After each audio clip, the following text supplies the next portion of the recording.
Hi friends, welcome to Rohini creations. ఈరోజు మనం చెప్పుకునే విషయం ఏమిటో తెలుసా అండి? నైవేద్యం పెట్టేటప్పుడు ముఖ్యంగా గుర్తుంచుకోవాల్సినవి ఏమిటి అనేది మనం ఇప్పుడు చెప్పుకుందామండి. ఇక అవి తెలుసుకోవడానికి ముందు ఈ ఛానల్ని సబ్స్క్రైబ్ చేసుకోండి. సబ్స్క్రైబ్ చేయడం ఒకటే కాదండి, పక్కన ఉన్న బెల్ ఐకాన్ కూడా క్లిక్ చేయండి. అలా క్లిక్ చేస్తే నేను పెట్టిన ప్రతి ఒక్క వీడియో మీకు వస్తుంది.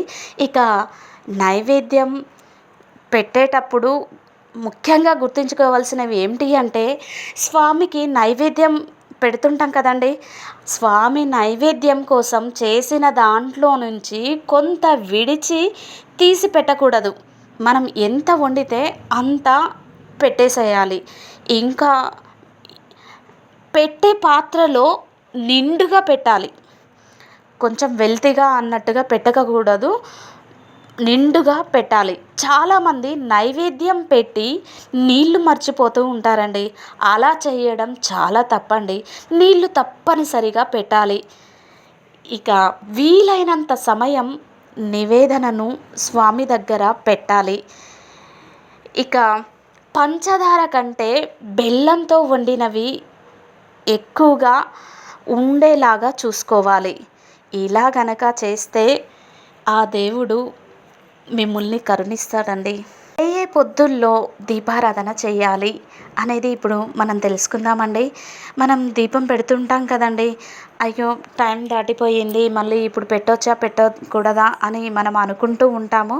అది ఏ విధంగా పెట్టాలి, ఏ సమయంలో పెట్టాలి అనేది మనం ఇప్పుడు తెలుసుకుందామండి. మనకు 3 సంధ్యాకాలాలు ఉన్నాయి. అవి ఏమిటి అంటే, ప్రాతఃసంధ్య, మధ్యాహ్నిక సంధ్య, సాయం సంధ్య అనేవి ప్రధానమైనవి. ఉదయం 9 లోపుగా దీపం వెలిగించాలండి. మళ్ళీ మధ్యాహ్నం 12 లోపుగా వెలిగించాలి. ఇక సూర్యాస్తమయం అయిన వెంటనే ఇంటిలో దీపం పెట్టాలి.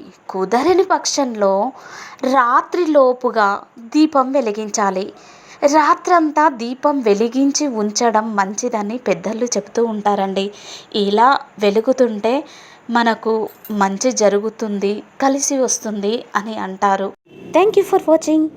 ఇలాంటి వీడియోస్ ఇంకా కావాలి అంటే ఈ ఛానల్ని లైక్ చేయండి, షేర్ చేయండి, సబ్స్క్రైబ్ చేయండి.